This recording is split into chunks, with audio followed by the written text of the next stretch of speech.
We often think of meditation as this purely mental exercise, like Hmm. you're stepping into a ring to wrestle with your own thoughts. Right, just battling the to-do list. Exactly, battling your anxieties, your random memories, until finally your brain just, gives up and quiets down out of sheer exhaustion. It's exhausting just thinking about it. It really is. Hmm. We treat the whole process as this massive exertion of the mind. But what if the secret to a quiet mind isn't actually a mental trick at all? Well, that's the thing. What if it is, at its core, an engineering problem involving the physical body? Yes, and that requires a total reversal of how we normally approach focus. It really does. I mean, we are so heavily conditioned by that whole mind over matter narrative in our culture. We completely ignore the very real mechanical reality of matter over mind. The Right. physical architectural structure you create with your skeleton and your nervous system, it actively dictates the mental states you're even capable of accessing. And that is the central mission for today's Duck Dive. We're looking at a fascinating, incredibly detailed transcript from an advanced yoga and meditation teacher. A master level energy healer named Osman. Right, Osman. And our goal today is to unpack the highly specific mechanical techniques he uses to to bypass that mental wrestling match entirely. Which is a huge promise. It is. We're going to look closely at two physical configurations for you to try: the Sisada posture and the Dhyana mudra. And according to Osman, mastering the geometry of these two physical states took his meditation prep time from an agonizing 90 minutes down to mere seconds. Okay, let's unpack this, because Yeah. going from an hour and a half mental friction to dropping into advanced meditative states in the time it takes to draw a single breath, that is a staggering claim. It's unbelievable, but what makes his account so compelling is that he isn't selling a mystical new mantra. Right, no visualization tricks. Exactly. He is providing a literal blueprint for biomechanical geometry. He treats the human body like a piece of hardware that needs to be properly calibrated before the software can even run. Before we can even touch on these advanced theta and delta mental states, we have to look at the physical foundation required to get there. The hardware setup. Yeah. Osman focuses heavily on a very specific cross-legged posture called Siddhasana, which is often translated as the perfect pose.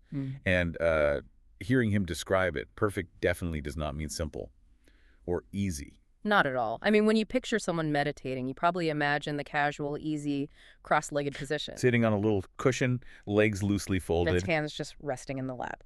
But Siddhasana is an incredibly precise, almost rigid mechanism. Osman breaks down the exact instructions, and it requires this very deliberate, specific placement of the limbs. So you start by sitting upright with both legs straight out in front of you on the floor. Yeah, and then you bend that right knee upward, letting the knee drop out to the side. But the critical part, the part that fundamentally changes the physics of the pose, is the heel placement. It's all about the heel. You take that right heel and you pull it all the way in to position it directly under the perineum, which, just for a quick anatomical reference for you listening, is the soft tissue space between the genitals and the anus. And Osman emphasizes that you aren't fully sitting your entire body weight onto that heel. Right, you kind of roll forward onto it so that it's partially propping your body up from underneath, like a wedge. Exactly. It acts as a structural fulcrum. And once that wedge is in place, you take the left leg, bend it, and bring that left heel directly above your privates. It's essentially stacking the ankles in a vertical line. Yes, stacking them perfectly. And you drop that left knee down toward the floor as well.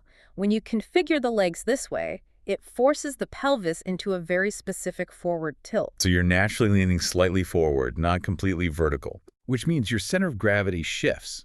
And because of this forward lean, when you rest your arms down, your wrists don't naturally reach your knees anymore. They end up resting a bit further back on your thighs. Now, I have to push back a bit on the traditional idea that meditation is supposed to be this completely relaxing, spa-like physical experience. Oh, it's not a spa day. No.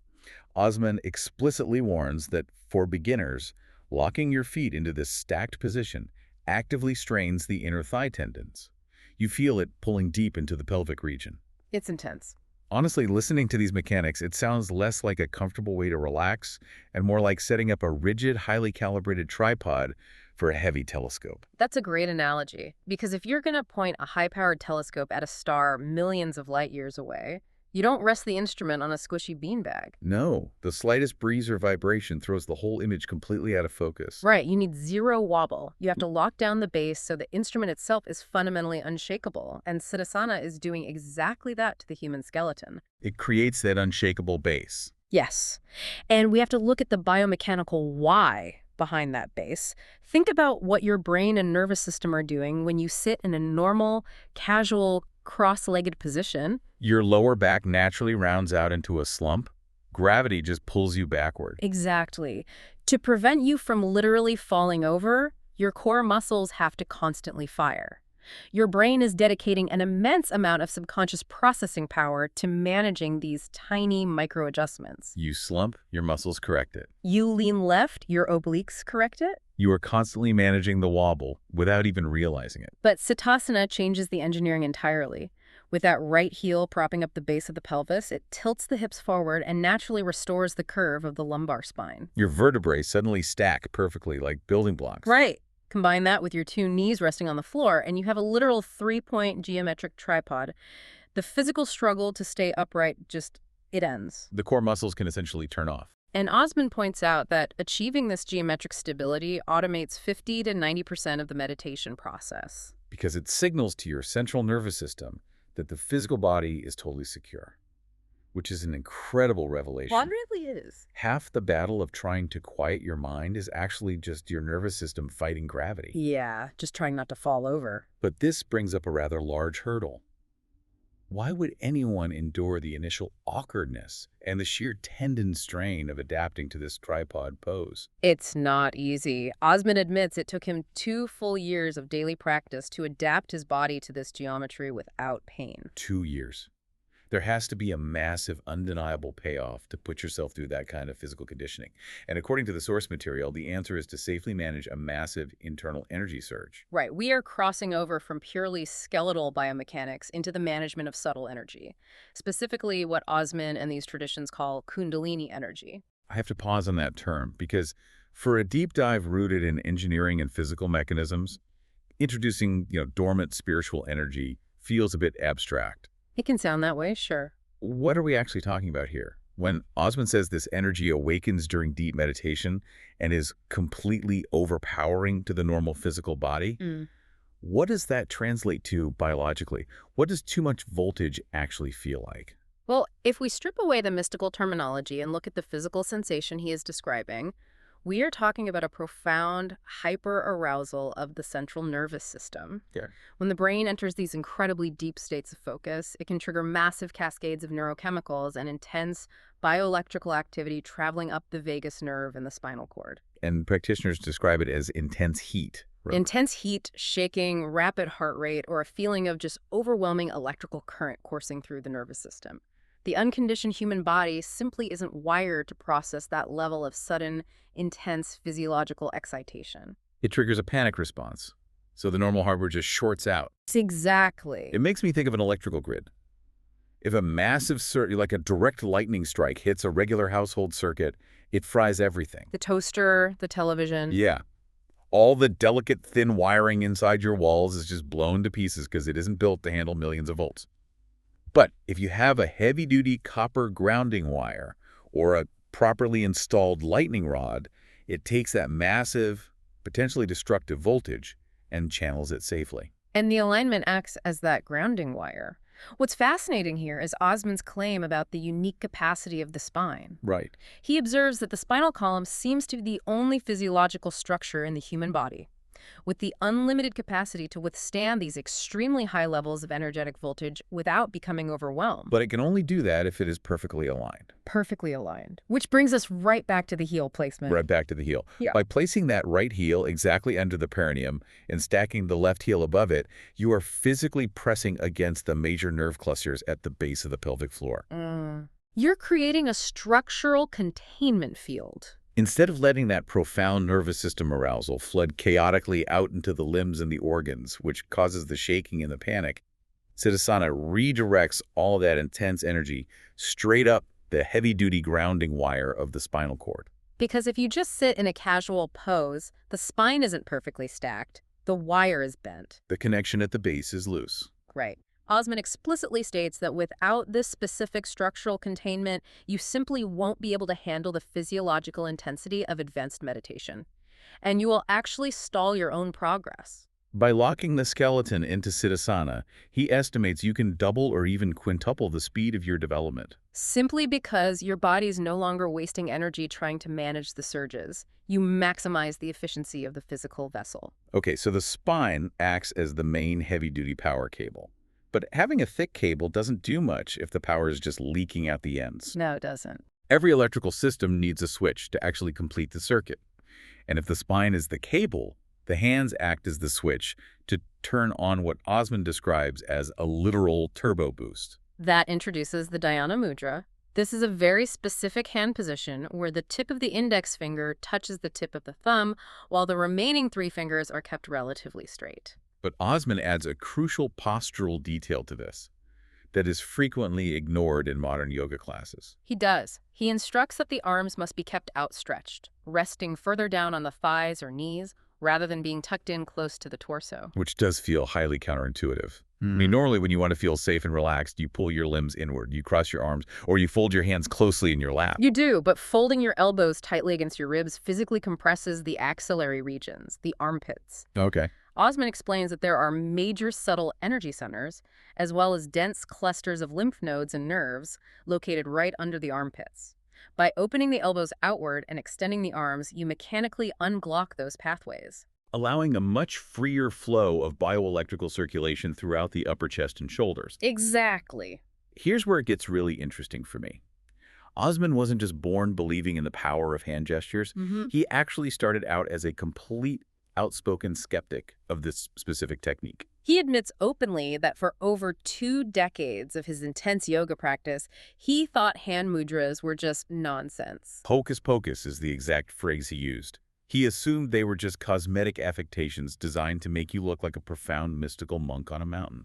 Hearing a master-level teacher admit to 2 decades of stubborn skepticism is incredibly refreshing. It really grounds the entire discussion in empirical experiential reality rather than blind dogma. He didn't just accept the instruction, he rejected it until his own biological sensitivity developed to the point where he could feel the undeniable mechanical result of the hand posture. He had to feel the electricity himself. And that goes back to his theory of the body as a circuit board. If we connect this to the bigger picture, Osman lays out a literal electrical circuit theory of human physiology. Your body continuously generates and conducts internal electrical currents through the nervous system. Right. When your hands are simply resting open on your knees, with the fingers apart, the internal circuit is essentially broken at the extremities. The sensory neurons in your fingertips are still firing, scanning the open air, dissipating energy outward. He describes this as operating at 0% efficiency for containment. Yeah. You're basically leaving the headlights on and draining the battery. Now, if you loosely interlock your fingers and rest them in your lap, you are at least physically connecting the 2 lateral halves of the body's nervous system. You've closed the loop. You have.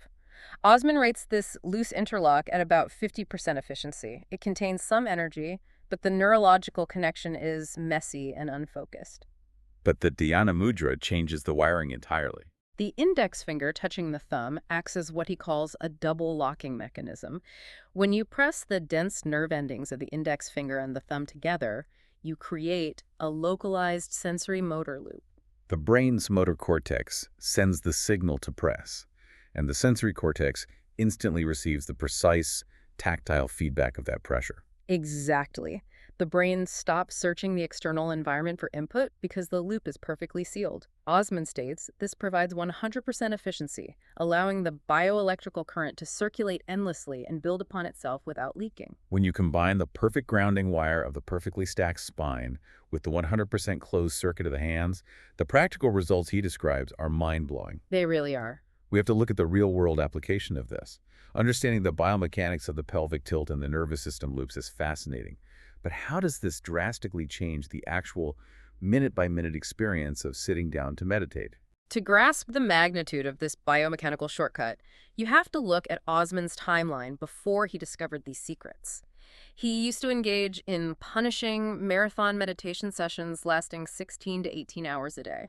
which is fundamentally impossible for a normal person juggling a career, a commute, and a family. Completely impossible. But within those massive daily sessions, he meticulously noted that it took him a full 90 minutes just to feel like he was finally entering the zone. 90 minutes. He had to sit through an hour and a half of mental chatter, physical restlessness, and alpha brainwave static before he transitioned into any kind of profound stillness. 90 minutes of wrestling just to get the engine to turn over. But after he strictly implemented the physical tripod of Siddhasana and the closed-circuit loop of the Dhyana Mudra, the timeline completely collapsed. Wow. He states that touching his fingers together now acts as a literal, physical turbo boost. He goes from a normal, waking, agitated state into the theta state, which is that deep, vibratory, borderline subconscious brainwave frequency, in just 2 to 5 seconds. 2 to 5 seconds. You lock the geometry, touch the fingers, close the circuit, and your brainwaves instantly shift. From there, reaching the delta state, the absolute, profound, no-thought stillness that practitioners spend lifetimes chasing takes him only 2 to 5 minutes. That's wild. He went from a 90-minute frustrating preamble to under 5 minutes total. It completely dismantles our conventional expectations of how grueling mental conditioning is supposed to be. But hearing that timeline, I immediately think of the physical cost. We already established that jamming your heel into your perineum and stacking your ankles forces your inner thighs to scream if you aren't used to it. Oh, absolutely. So how does a normal listener, someone tuning into this deep dive right now, actually start applying this without tearing a tendon or getting so physically miserable that they quit on the very first day? This raises an important question about accessibility. And for someone operating at such an elite level, Osman is surprisingly pragmatic. He does not demand agonizing aesthetic perfection from day one. His advice is highly functional. Use a backrest at first. If you are sitting on the floor, wedge yourself against a wall. Take gravity and the core micro-adjustments out of the equation entirely while your hip joints slowly learn to open up. He actually admits that he still uses a backrest wherever possible. There is zero ego involved here. It is purely about maximizing energetic efficiency. And regarding the intense tendon strain in the legs, he advises a method of graded exposure. You cross your legs into the rigid Siddhasana posture until it genuinely pains you. The moment it hurts, whether that is after 2 minutes or 15 seconds, you simply uncross your legs into a normal position and you keep meditating. Right, you do not break your mental focus, you just remove the physical strain. And the next day, maybe your tissues can hold the geometry for 45 seconds. It is an incredibly forgiving approach. He reminds us that it took him 2 full years to adapt his own tissues to the posture so he could sit in it effortlessly. The goal isn't to grit your teeth and destroy your knees. No, the goal is to gradually upgrade your body's physical wiring over months and years. You are slowly stretching the hardware so it can safely conduct more voltage tomorrow. And for anyone listening who's thinking, I have bad knees, I can't even sit on the floor, he offers a brilliant workaround. The couch method. The couch method. He says if you were sitting on a soft couch or an office chair, you can still reap a massive portion of the circuit's benefits. Yeah. You simply cross your ankles at the bottom, down near the floor, and you employ the hand mudra. By crossing the ankles, you are still physically closing the lower loop of the body's nervous system, preventing the energy from dissipating out through the feet. And the hands close the upper loop. It obviously doesn't provide the perfect spinal tripod of the full Siddhasana, but it is vastly superior to sitting with your limbs splayed out, leaking your internal battery power into the room. It makes the core mechanism of this advanced technique accessible to literally anyone, regardless of their current flexibility or mobility. So what does this all mean for you? Whether you are someone deeply invested in exploring advanced delta brainwave states, or you are just someone desperately trying to lower your blood pressure and clear your head after a brutal, stressful day at work, the underlying takeaway is exactly the same.